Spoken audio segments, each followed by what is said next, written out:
मी बाजूला ते काय सांगतायत ते ऐकतोय आणि ते सांगतायत ती वस्तुस्थिती आहे।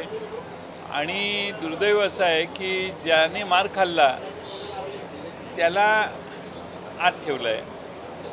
5 जण होते, त्यातल्या एकालाच आत ठेवलंय जो मारणार आहे, उरलेले 4 जण बाहेर। आम्ही आता CCTV फुटेजची मागणी करणार आहे आणि त्या घटनेच्या आधीचे 5 मिनिटं, नंतरचे 5 मिनिटं तो सगळा एपिसोड बघून या बाबतीत कसा अन्याय झाला आहे हे नक्कीच भविष्यात कळेल आपल्याला। पण एकंदर त्या दिवशी आव्हाड साहेब सापडले नाहीत म्हणून चिडून जाऊन हल्ला करणं, ज्याचे समर्थक होते त्याने आज जाऊन सोडवलं असते भांडणं तरी समजू शकतो की काय इंटेन्शन नव्हतं।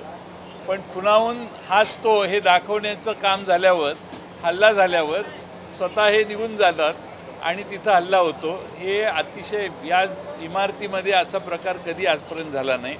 महाराष्ट्राच्या लोकशाही कुठल्या स्तरावर गेली आहे, महाराष्ट्राची विधानसभेचा परिसर कोणत्या स्तरावर गेला आहे याचा एक दुर्दैवाने अतिशय खालच्या पातळीवर ही व्यवस्था पोचायला लागली आहे।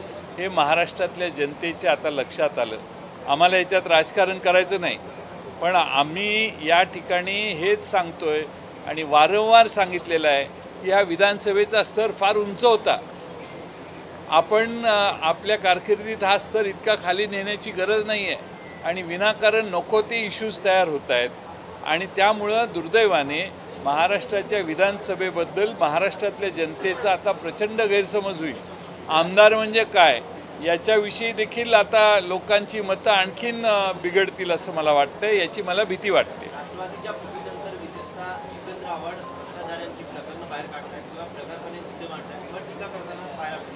आपण एक विविध प्रकारे टीका करतात जितेंद्र आव्हाड राष्ट्रवादीच्या आक्रमण झाले विविध प्रकारे टीका करतात। आपण एक आकस स्वतः देवेंद्र फडणवीसांनी असं सांगितलं, आपण आकस असू शकतो का? असू शकतो, त्याबद्दल काय आता जाणीवपूर्वक त्यांना टार्गेट करून त्यांना मारहाण करणं ही इच्छा काही लोक बाळगत आहेत आणि रस्त्यावरचे गुंड आणि मवाली अशी जर वागणूक इथं विधानसभेच्या परिसरात येऊन जर करायला लागले तर म्हणजे विचाराने ज्यांचा आवाज रोखता येत नाही, ज्यांना विचाराला उत्तर देता येत नाही, ते असे हातपायीवर आणि गुद्द्यावर येतात। म्हणजे भारतीय जनता पक्षामध्ये अशी लोक आहेत असा त्याचा समज महाराष्ट्रातल्या जनतेचा होतोय।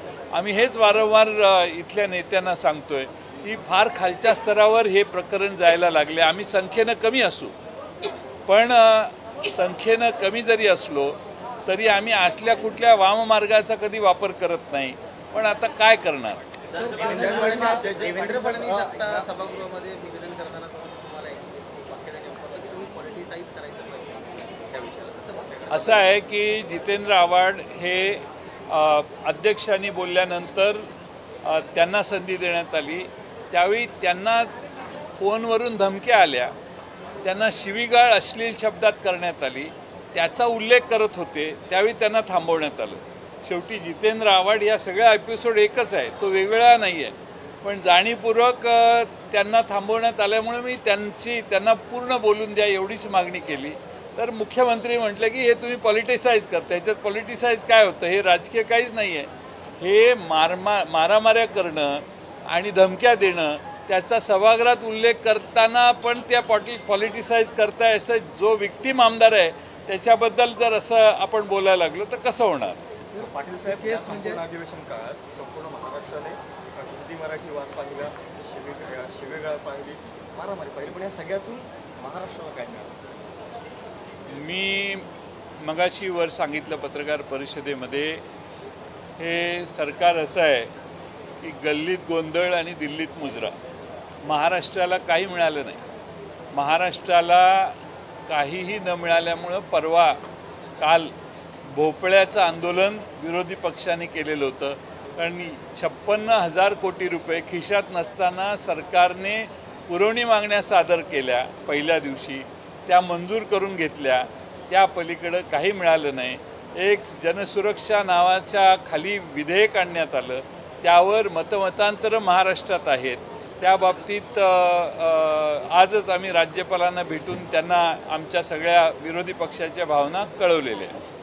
सर, आता पत्रकार परिषद घेताना एकनाथ शिंदे असं म्हणाले आहे की विरोधकांमध्ये एकजूट ही कुठेच दिसून आलेली नाही या अधिवेशनांमध्ये देखील, आणि आता पत्रकार परिषद घेताना तिन्ही पक्षाच्या नेत्यांनी वेगवेगळ्या पत्रकार परिषदा घेतल्या, एकजूट दिसत नाही.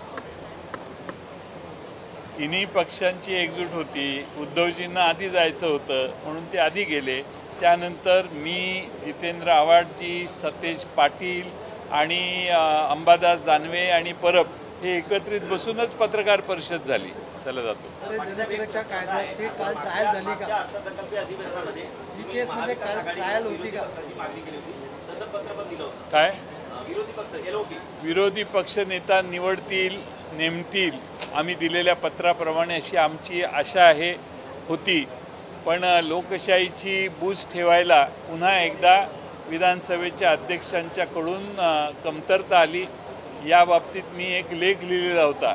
मला आशा होती की लोकशाहीची बूज राखण्यात विधानसभेचे अध्यक्ष पुढाकार घेतील, पण त्यांना हे तिसरं अधिवेशन आहे. महाराष्ट्रात विधानसभेचा विरोधी पक्षनेता नेमायची दानत सरकारने दाखवलेली नाही. माहीत नाही, तुम्ही विचारून मला सांगा. मंगळसूत्राच्या प्रकरणावरून सतत गोपीचंद पडळकर राष्ट्रवादी या नेत्यांना टार्गेट करत असतात, त्यांना काय टार्गेट करतात? सतत टीका केली जाते राष्ट्रवादीच्या नेत्यांवर मंगळसूत्र चोरीच्या प्रकरणात. नाही, मंगळसूत्र चोर असं म्हटल्यावर ज्यांनी चोरी केली असेल, ज्याच्यावर तो आरोप असेल, तोच बोलणार ना, दुसरं कोण बोलणार? चला.